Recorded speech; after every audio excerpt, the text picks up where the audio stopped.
दोस्तों, जिस संस्था ने भारत को चंद्रमा तक पहुंचाया, मंगल ग्रह पर सबसे कम लागत में मिशन भेजे और दुनिया को दिखा दिया कि भारत अंतरिक्ष की महाशक्ति बन रहा है, उसी इसरो के वैज्ञानिक अब लगातार इस्तीफा दे रहे हैं। मीडिया रिपोर्ट्स के मुताबिक पिछले एक साल में लगभग 100 से 120 वैज्ञानिक इसरो छोड़ चुके हैं।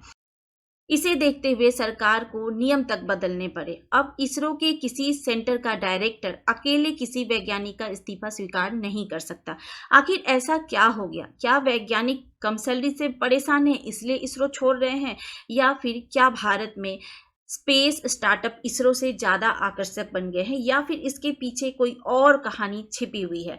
आज हम तथ्यों के आधार पर पूरी इस सिचुएशन को समझने की कोशिश करेंगे। दोस्तों, इसरो जहां काम करना हर वैज्ञानिक का सपना होता है।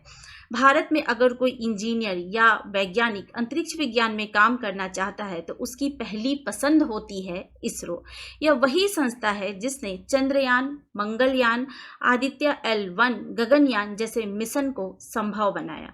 यहाँ नौकरी केवल नौकरी नहीं होती बल्कि देश सेवा का अवसर माना जाता है। फिर भी जब इतने वैज्ञानिक इसरो छोड़ने लगे तो पूरे स्पेस सेंटर में सवाल उठने लगे। दोस्तों, आखिर इस्तीफों की चर्चा क्यों हो रही है? हाल ही के महीनों में कई मीडिया रिपोर्ट्स में दावा किया गया कि लगभग 100 से 120 वैज्ञानिक और तकनीकी विशेषज्ञ इसरो छोड़कर प्राइवेट स्पेस कंपनीज या स्पेस स्टार्टअप में चले गए हैं। इनमें से कुछ ने इस्तीफा दिया है तो कुछ ने वॉलेंट्री रिटायरमेंट यानी कि VRS लिया है। और सबसे ज़्यादा चर्चा तब हुई जब LVM-3 मिशन से जुड़े वरिष्ठ वैज्ञानिक विक्टर जोसेफ ने भी स्वैच्छिक सेवानिवृत्ति यानी कि VRS ले ली। हालांकि इसरो की अगर हम पूरे कार्यबल क्षमता को देखें तो वो 14 से 15 हजार वैज्ञानिक और तकनीकी कर्मचारियों की है, इसलिए ये जो 100 से 120 की संख्या है वो बहुत बड़ी दिखाई नहीं देती। लेकिन जो लोग जा रहे हैं वे अनुभवी और अत्यधिक प्रशिक्षित वैज्ञानिक है।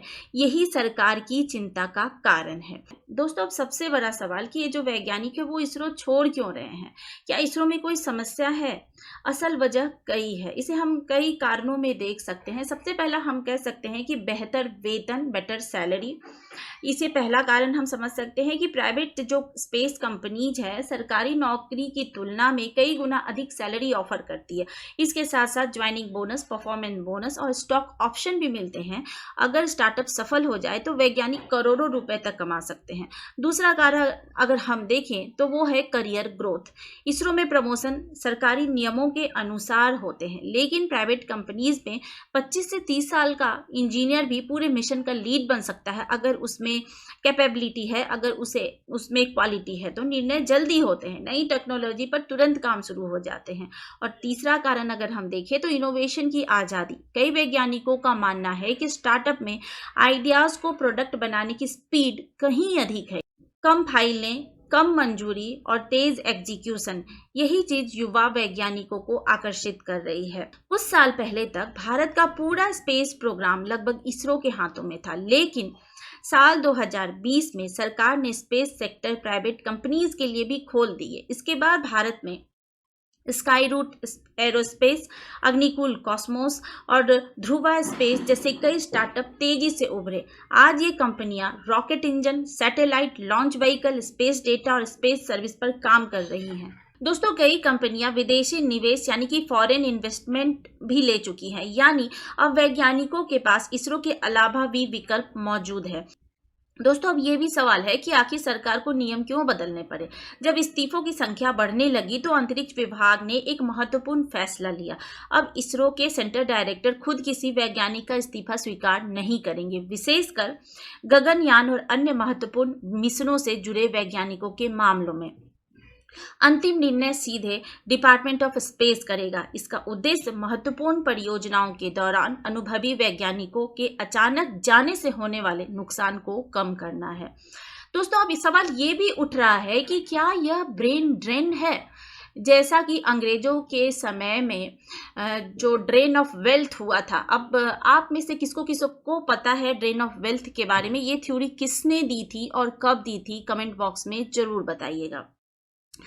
तो क्या ये भी उसी तरह से ब्रेन ड्रेन है? ये एक बड़ा सवाल है। तो इसका जो उत्तर है वो इतना आसान नहीं है। अगर वैज्ञानिक विदेश जा रहे होते तो हम इसे ब्रेन ड्रेन कह सकते थे, लेकिन अधिकांश वैज्ञानिक भारत में ही रहकर भारतीय स्पेस कंपनीज में काम कर रहे हैं। यानी कि ये जितने भी स्टार्टअप है या फिर प्राइवेट कंपनीज है वो इंडियन ही है, ज्ञान देश के भीतर ही रह रहा है। इससे कई विशेषज्ञ ब्रेन सर्कुलेशन कह रहे हैं, यानी कि ये ब्रेन ड्रेन नहीं है, सर्कुलेशन ऑफ ब्रेन है। यानी अनुभव सरकारी संस्था से प्राइवेट इंडस्ट्रीज तक पहुंच रहा है, जिससे पूरा स्पेस इकोसिस्टम मजबूत हो सकता है। लेकिन खतरा भी है, फिर भी कुछ चुनौतियां हैं। इसरो में एक वैज्ञानिक को तैयार करने में सालों लग जाते हैं। अगर मिशन के बीच अनुभवी वैज्ञानिक चले जाएं तो नॉलेज ट्रांसफर, प्रोजेक्ट डिले और नई टीम को ट्रेनिंग जैसी समस्याएं पैदा हो सकती है। विशेषकर गगनयान जैसे ह्यूमन स्पेस मिशन में अनुभव बहुत महत्वपूर्ण होता है। इसीलिए ये सरकार के लिए एक चिंता का विषय है। और एक सवाल अब ये भी पैदा हो रहा है कि क्या प्राइवेट कंपनीज इसरो की जगह ले सकती है? इसका उत्तर है नहीं, बिल्कुल नहीं। इसरो और प्राइवेट कंपनीज प्रतिद्वंदी नहीं बल्कि एक दूसरे के पूरक बनकर काम कर सकते हैं। इसरो जहां deep space mission, national security यानी राष्ट्रीय सुरक्षा और वैज्ञानिक अनुसंधान और नई तकनीकों के विकास पर ध्यान देता रहेगा, वहीं private companies commercial launch, satellite manufacturing और स्पेस सर्विसेज को तेजी से आगे बढ़ाते जाएंगी। ठीक उसी तरह जैसे नासा और स्पेस एक्स आज अमेरिका में साथ मिलकर काम करते हैं, भारत भी उसी दिशा में आगे बढ़ रहा है। तो दोस्तों, अभी भी वो सवाल अपनी जगह पे है कि क्या इसरो संकट में है? तो हम इसे कह सकते हैं कि शायद नहीं, लेकिन यह निश्चित रूप से एक क्या है, ट्रांजिशन फेज है, जहां सरकारी संस्था, प्राइवेट इंडस्ट्री और स्टार्टअप मिलकर भारत के स्पेस इकोनॉमी को 2035 तक दुनिया की सबसे बड़ी अर्थव्यवस्थाओं में बदलने की दिशा में काम कर रहे हैं। और अब सवाल यह नहीं है कि वैज्ञानिक इसरो छोड़ रहे हैं, बल्कि सवाल यह है कि भारत एक ऐसा इकोसिस्टम बना पाएगा जहां इसरो और प्राइवेट स्पेस कंपनीज मिलकर दुनिया में नई अंतरिक्ष क्रांति ला सकेंगे।